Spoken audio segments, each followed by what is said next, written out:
Hello दोस्तों, तो GK के क्लास में आप सभी लोगों का स्वागत है। तो आज हम लोग जीके जीएस के क्वेश्चन को कवर करेंगे, जो कि आगामी सभी एग्जाम में पूछा जाने वाला क्वेश्चन है। तो चलिए देरी ना करते हुए आज हम लोग फर्स्ट क्वेश्चन देखते हैं। तो आज का फर्स्ट क्वेश्चन है, रेगिस्तान में बादल बरसते नहीं हैं, इसका क्या कारण है? ऑप्शन ए है उच्च वायु वेग के कारण, ऑप्शन बी है निम्न ताप के कारण, और ऑप्शन सी है अल्प वायु वेग के कारण, ऑप्शन डी है निम्न आर्द्रता के कारण। तो ये पूछ रहा है कि रेगिस्तान में बादल बरसते नहीं, इसका क्या कारण है? तो ये है निम्न आर्द्रता के कारण, इसलिए 1 का होगा ऑप्शन डी। तो नेक्स्ट क्वेश्चन, सारनाथ पिल्लर निम्न में से किस वस्तु का नमूना है? ऑप्शन ए है हड़प्पा कला, ऑप्शन बी है मुगल कला, ऑप्शन सी है मौर्य कला, और ऑप्शन डी है कार्ल कला। तो ये पूछ रहा है कि सारनाथ पिलर निम्न में से किस वस्तु का नमूना है? तो ये है मौर्य कला का एक नमूना है, इसलिए 2 का होगा ऑप्शन सी, मौर्य कला। तो नेक्स्ट क्वेश्चन, पश्चिम में गुजरात से उत्तर में दिल्ली तक फैली पर्वतमाला निम्न में से क्या कहलाती है? ऑप्शन है अरावली, बी है विंध्याचल, ऑप्शन सी है सतपुड़ा, और ऑप्शन डी है कैमूर। तो ये पूछ रहा है कि पश्चिम से गुजरात और उत्तर से दिल्ली तक फैली पर्वतमाला क्या कहलाती है? तो ये कहलाती है अरावली, इसलिए 3 का होगा ऑप्शन ए, अरावली। तो नेक्स्ट क्वेश्चन, लोकसभा तथा विधानसभा चुनाव में मतदान की आयु 21 वर्ष से घटाकर 18 वर्ष कर दी गई है, किसके द्वारा? ऑप्शन ए दिया है संविधान के 61वें संविधान संशोधन अधिनियम 1989 ईस्वी में, और ऑप्शन बी है संविधान के 65वें संशोधन नियम 1990 में, और ऑप्शन सी है संविधान के 66वें संविधान संशोधन 1990 में, और ऑप्शन डी है संविधान के 68वें संविधान संशोधन नियम 1991 में। तो ये पूछ रहा है कि लोकसभा तथा विधानसभा चुनाव की मतदान की आयु 21 वर्ष से घटाकर 18 वर्ष कर दी गई, ये किसके द्वारा किया गया है? तो ये किया गया है संविधान के 61वें संशोधन नियम 1989 ईस्वी में किया गया था, इसलिए 4 का होगा ऑप्शन ए। तो नेक्स्ट क्वेश्चन, भारतीय राष्ट्रीय कांग्रेस की प्रथम महिला अध्यक्ष थी? ऑप्शन ए है अरुण आसफ अली, ऑप्शन बी है विजया लक्ष्मी पंडित, ऑप्शन सी है सरोजनी नायडू, और ऑप्शन डी है एनी बेसेंट। तो ये पूछ रहा है कि भारतीय राष्ट्रीय कांग्रेस की प्रथम महिला अध्यक्ष कौन है? तो ये है एनी बेसेंट, इसलिए 5 का होगा ऑप्शन डी। तो नेक्स्ट क्वेश्चन, आर्य समाज के संस्थापक निम्न में से परिचित हैं? ऑप्शन ए है स्वामी विवेकानंद, ऑप्शन बी है राजा राम मोहन राय, और ऑप्शन सी है दयानंद सरस्वती, और ऑप्शन डी है बंकिम चंद्र चटर्जी। तो ये पूछ रहा है कि आर्य समाज के संस्थापक के रूप में परिचित व्यक्ति कौन है? तो ये है दयानंद सरस्वती, आर्य समाज से संबंधित है, इसलिए 6 का होगा ऑप्शन सी। तो नेक्स्ट क्वेश्चन, गुरुमुखी लिपि किसके द्वारा विकसित की गई थी? ऑप्शन ए है गुरु अर्जुन देव के द्वारा, ऑप्शन बी है गुरु अंगद देव के द्वारा, और ऑप्शन सी है गुरु रामदास के द्वारा, और ऑप्शन डी है गुरु नानक के द्वारा। तो ये पूछ रहे कि गुरुमुखी लिपि किसके द्वारा विकसित की गई थी? तो ये किया गया था गुरु अंगद देव के द्वारा किया गया था, इसलिए 7 का होगा ऑप्शन बी। अगर दोस्तों आप लोग को वीडियो अच्छा लग रहा हो, क्वेश्चन अच्छा लग रहा होगा, तो वीडियो को लाइक कर दीजिए, चैनल को सब्सक्राइब कर दीजिए जो लोग नए हैं। तो चलिए नेक्स्ट क्वेश्चन देखते हैं, मुद्रास्फीति सिद्धांत तब उत्पन्न होती है जब, ऑप्शन ए है अनिवार्य वस्तु हुई कीमतों को पीछे छोड़ देती है, ऑप्शन बी है मुद्रा आपूर्ति वास्तविक रूप से जीडीपी की तुलना में उच्चतर दर से बढ़ती है, और ऑप्शन सी है मुद्रा की विनिमय दर गिर जाती है, और ऑप्शन डी है राजकोषीय घाटा भुगतान की घाटे से अधिक हो जाती है। तो ये पूछ रहा है कि मुद्रास्फीति सिद्धांत उत्पन्न होती है, तो ये उत्पन्न होता है मुद्रा आपूर्ति वास्तविक रूप से जीडीपी की तुलना में उच्चतर दर से बढ़ती है, इसलिए 8 का होगा ऑप्शन बी। तो नेक्स्ट क्वेश्चन, मानव के दुखों के अंत के लिए अष्टांगिक मार्ग पथ का प्रतिपादन किसने किया था? ऑप्शन ए है वर्धमान महावीर, ऑप्शन बी है गौतम बुद्ध, और ऑप्शन सी है आदि शंकराचार्य, और ऑप्शन डी है कबीर। तो ये पूछ रहा है कि मानव के दुखों के अंत के लिए अष्टांगिक मार्ग पथ का प्रतिपादन किसने किया था?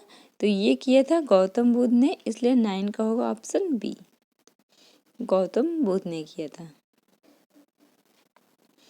तो नेक्स्ट क्वेश्चन, विजयनगर साम्राज्य की हिंदू राजवंश निम्नलिखित में से किसकी पराजय से समाप्त हुआ था?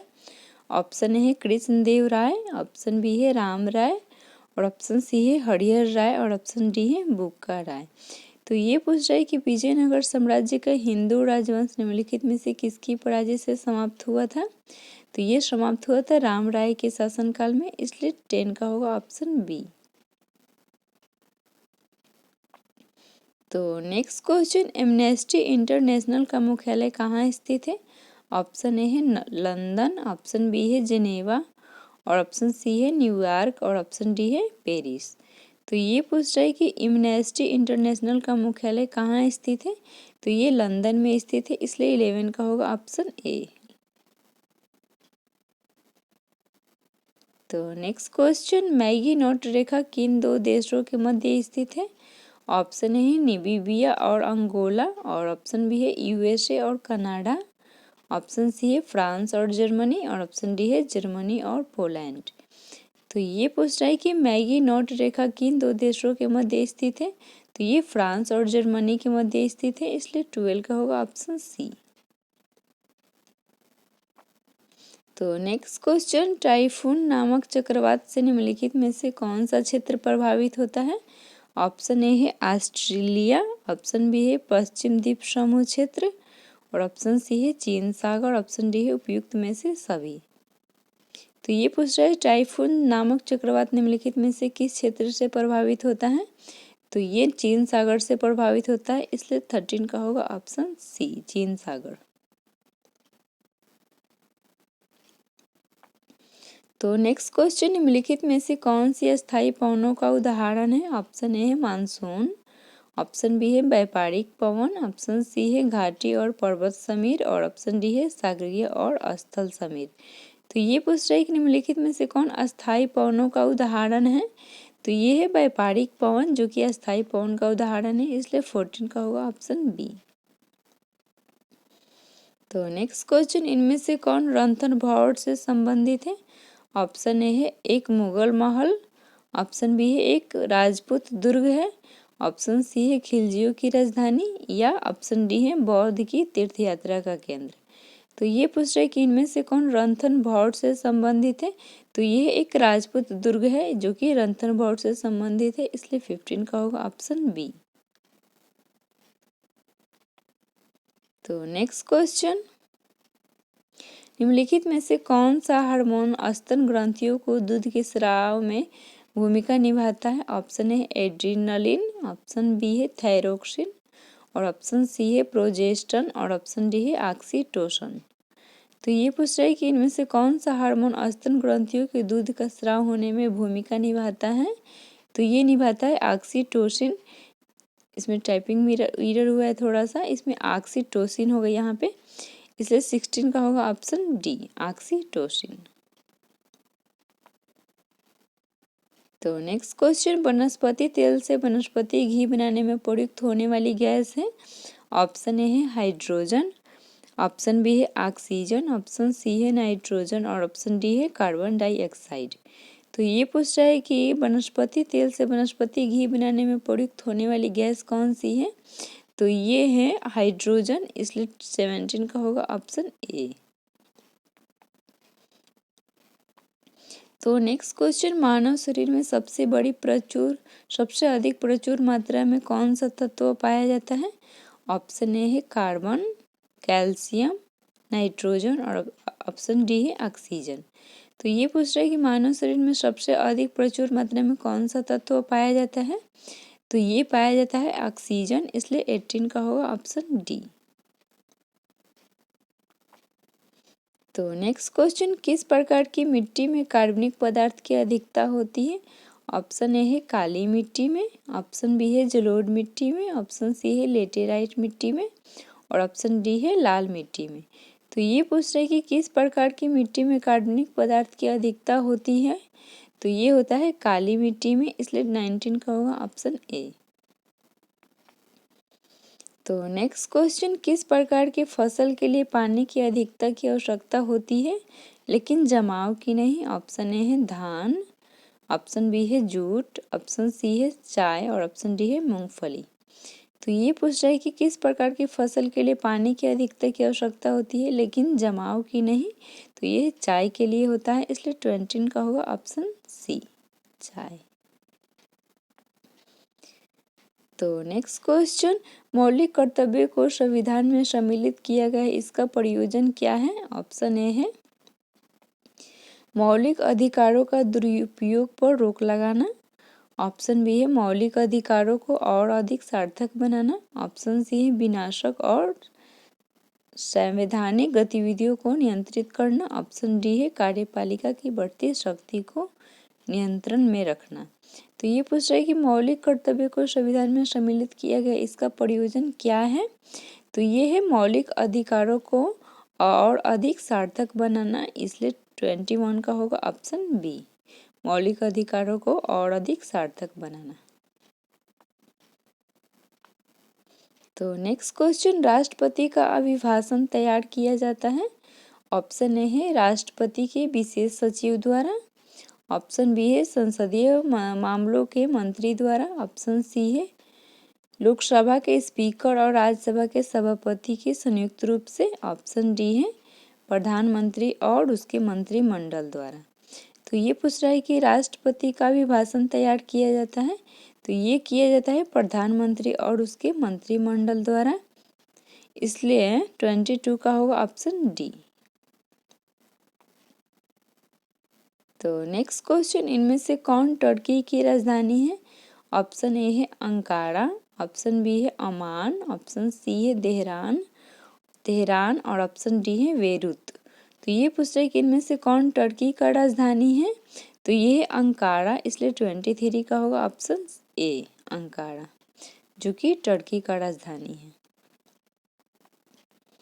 तो नेक्स्ट क्वेश्चन, इनमें से कौन इंडिया डिवाइडेड के लेखक है। ऑप्शन ए है मौलाना अबुल कलाम आज़ाद, ऑप्शन बी है महात्मा गांधी और ऑप्शन सी है श्री राजगोपालाचारी और ऑप्शन डी है डॉक्टर राजेंद्र प्रसाद। तो ये पूछ रहा है कि इनमें से कौन इंडिया डिवाइडेड के लेखक है। तो ये है डॉक्टर राजेंद्र प्रसाद, इसलिए 24 का होगा ऑप्शन डी। तो नेक्स्ट क्वेश्चन, देश के स्टॉक एक्सचेंज को कौन नियमित रखता है। ऑप्शन ए है SBI बैंक, ऑप्शन बी है RBI bank, reserve bank of India और ऑप्शन सी है AISE बैंक और ऑप्शन डी है सेबी बैंक। तो ये पूछ रहा है कि देश के स्टॉक एक्सचेंज को कौन नियमित रखता है। तो ये है सेबी, जो कि देश के स्टॉक एक्सचेंज को नियमित रखता है, इसलिए 25 का होगा ऑप्शन डी, सेबी। तो नेक्स्ट क्वेश्चन, दक्षिण ग्राम अभयारण्य भारत के किस राज्य में स्थित है। ऑप्शन ए है जम्मू कश्मीर में, ऑप्शन बी है महाराष्ट्र, ऑप्शन सी है हिमाचल प्रदेश में और ऑप्शन डी है उत्तराखंड में। तो ये पूछ रहा है दक्षिण ग्राम अभयारण्य भारत के किस राज्य में स्थित है।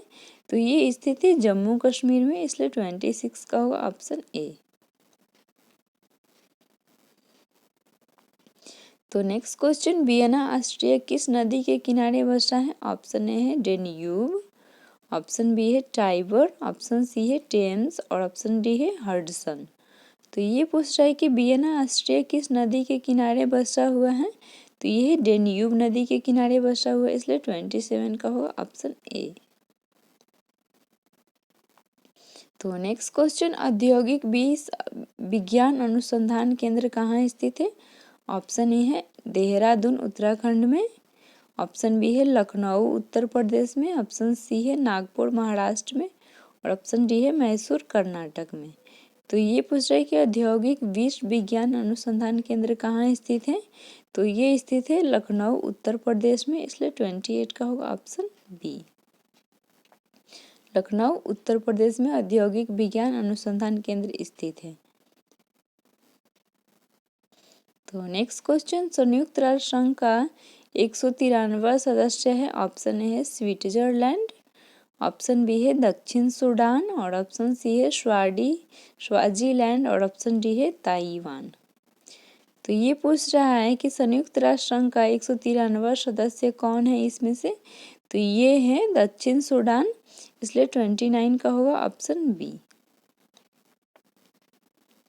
तो आज का लास्ट क्वेश्चन है, निम्नलिखित में से टिहरी डैम किस नदी पर स्थित है। ऑप्शन है अलकनंदा, ऑप्शन बी है भागीरथी और ऑप्शन सी है यमुना और ऑप्शन डी है मंदाकिनी।